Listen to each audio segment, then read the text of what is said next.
Where should you invest? Well, in this video, you guys are going to find out. I'm Ben and welcome to Motivation to Invest. In this video, we're going to dive into the top 3 ETFs hedge funds have been buying. So without further ado, let's dive in. Okay, so firstly, why hedge funds? Well, hedge fund managers are supposed to be the smartest people in the investment world. So analyzing where they are invested is actually a great thing to do. And also what's surprising is many of these hedge fund managers actually underperform the benchmark index which they are tracking.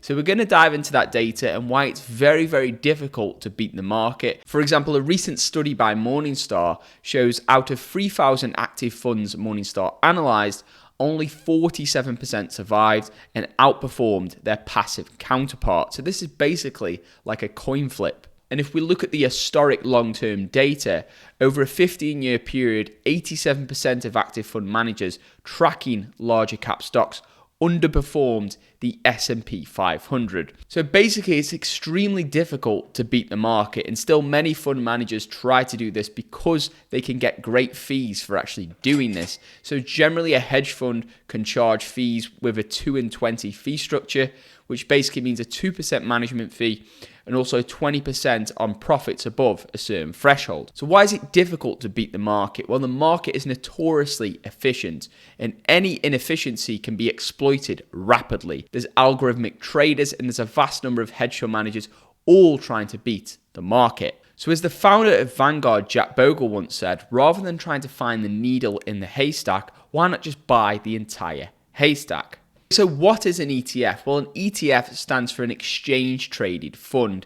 And this is basically a basket of stocks which can be used to track a particular index like the S&P 500 or a particular industry like energy or healthcare. ETFs can also be focused around certain characteristics like value or growth. So basically it seems many hedge funds are actually doing this. And I actually did an interview previously with a Citigroup trader, and he actually told me his strategy would be to buy an index fund and then add a few cherries on top. And I think that's a fantastic strategy. So let's dive into these top 3 exchange traded funds hedge funds own and have been buying. Okay, so the first fund is the S&P 500 ETF Trust with the ticker SPY. Now, the S&P 500 index is the most popular and well-known index. This tracks the 500 largest market cap companies in the US. Now, in terms of performance, since inception in 1993, it has returned 10% per year, which is in line with the S&P 500 index.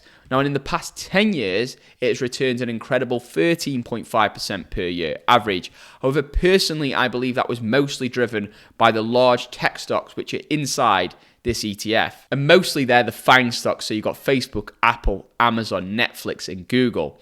Now, whether those companies will continue to outperform in the future is very uncertain. So I personally would lower my expectations and actually expect around a 10% compounding per year for an S&P 500 index fund. And to be honest, this is actually exceptional over a long-term period and actually beats the majority of active managers. Just stepping through the...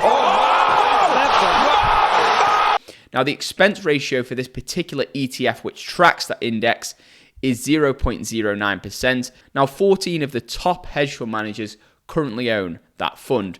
Now, the dividend yield for that is also 1.14%. So you get growth, you get dividends, and there's a low expense ratio. Now, the beautiful thing about the S&P 500 index is they have a minimum profitability requirement. So companies must have 4 straight quarters of profitability in order to be considered for entry into the S&P 500. This is why Tesla only recently got entered into the S&P 500 over the past year or so, and they're now one of the largest companies in this index.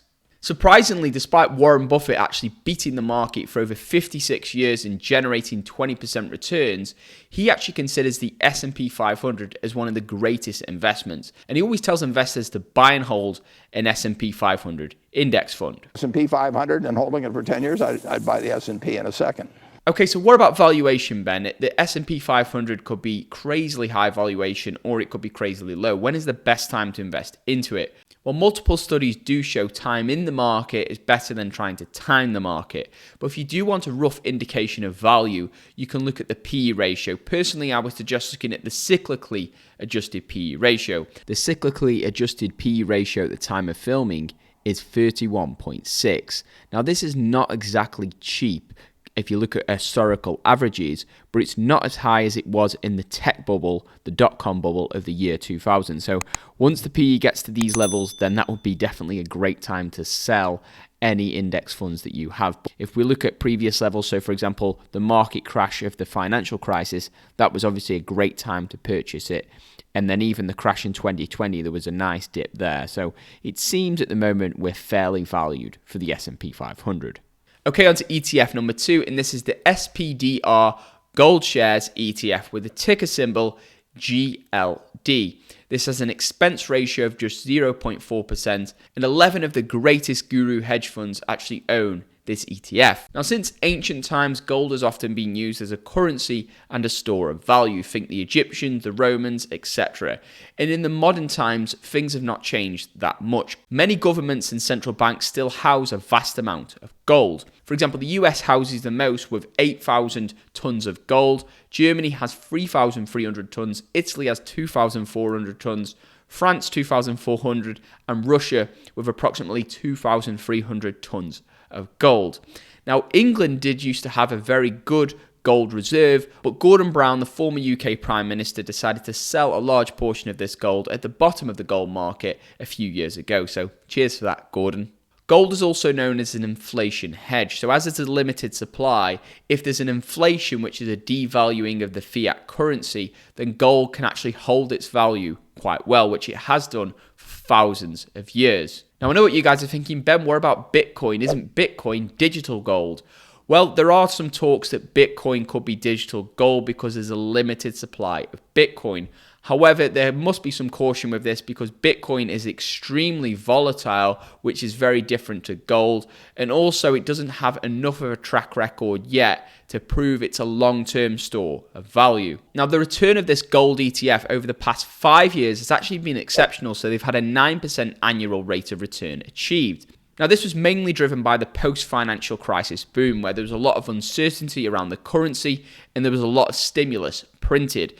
With the vast amount of stimulus released in 2020 and 2021, it wouldn't be surprising if gold actually continued to outperform in the years to come. However, caution must be taken because over a 10-year period, the return has actually been much less spectacular, with only a 1% per year return achieved. And this last year performance has actually lagged with a minus 4% return achieved. Now, gold is often debatable of whether it's a good investment. So some great investors like the world's largest hedge fund manager, Ray Dalio, actually is a major bull on gold and really does truly believe that it's a great asset to hold. However, other legendary investors such as Warren Buffett are really anti-gold because gold doesn't produce anything and thus they don't think it's a great asset as it's not what's called a productive asset. So there is a debate with gold. Now, personally, if you're considering holding gold in your portfolio, I would only suggest having around 5% of your wealth held in the asset rather than a vast amount. But of course, guys, this video is not financial advice. Also, caution should be taken on the expense ratio for this gold ETF, which is 0.4%. Now, this is much higher than the S&P 500 ETF discussed previously, which only has an expense ratio of 0.09%. And basically, these expenses can chip away at your returns over time. Now, in terms of why this gold ETF has such a high expense ratio, I would generally consider this be because to house the gold somewhere, it costs money, to secure it, etc. And I would generally say that's the main reason why the expense ratio seems to be higher. And finally, ETF number 3 on my list is the iShares Russell 2000 Value ETF with the ticker symbol IWN. This has an expense ratio of just 0.24% and is owned by 8 of the best performing hedge funds on the planet. Now, the dividend yield for this is also a healthy 1.6%. Now, the iShares Russell 2000 Value ETF tracks the Russell 2000.